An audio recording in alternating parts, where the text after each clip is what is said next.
Hi, welcome to PrimeTime Pickleball. My name is Nicole Havlicek. In this video, I'm going to talk about lobbing, when you should versus when you shouldn't. This is a remix of my presentation from day one of the virtual Pickleball Summit hosted by CJ Johnson at Better Pickleball, where I presented along 10 other pickleball experts and influencers. Please see the description below for links to all 3 days of the summit. Thanks to CJ at Better Pickleball for this footage.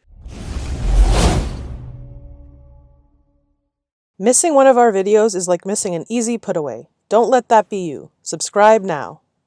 It was from Don Mosley Williams, and he said, are you better to use the third shot drop or a lob at the back of the court? I would use a drop as my first option if I'm well set up to hit it and I think I can hit a good one. I would use the drive, low drive, with the goal of getting them to hit up as my second option. And then, and only then, if I'm really in like a desperate situation, would I throw up as deep a lob as I possibly can, because the pickleball court is like so small. Like in tennis, you can lob a person, get it over their head and hit like a lob winner. It does happen. In pickleball, it's just not happening. It can happen, but it's just not happening all that often, just because athletic people, okay, I'm sorry, a caveat, that's with like, you know, when I'm talking about seeing at pro level and 4 or 5+ level, it is not the best option at that level when someone has a well-developed overhead. Because if someone is fine with moving back and can rock their overhead, you're in trouble, because that's where they want it and that's their wheelhouse. If you find that, which is very often the case, at below a certain, I'd say probably 3-5 and below, that someone doesn't love hitting a ball out of, this is a complicated motion actually. It's not the easiest thing to develop in combination with moving backwards.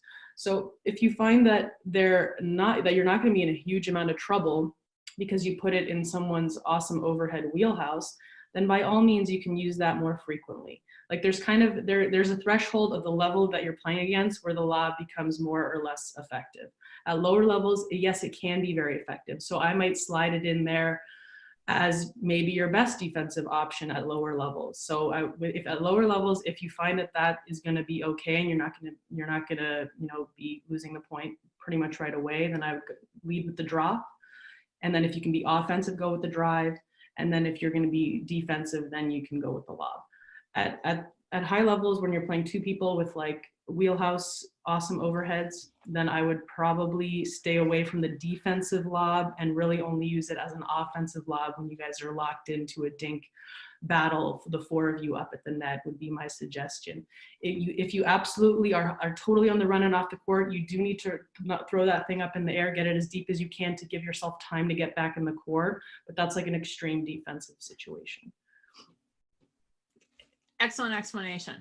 That is, she hit all of the points. So definitely appreciate that one. If you enjoyed this video, please give it a like. Thanks so much for watching.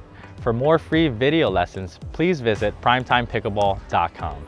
But before you head on over there, make sure you subscribe to our YouTube channel so that you don't miss out on any future videos.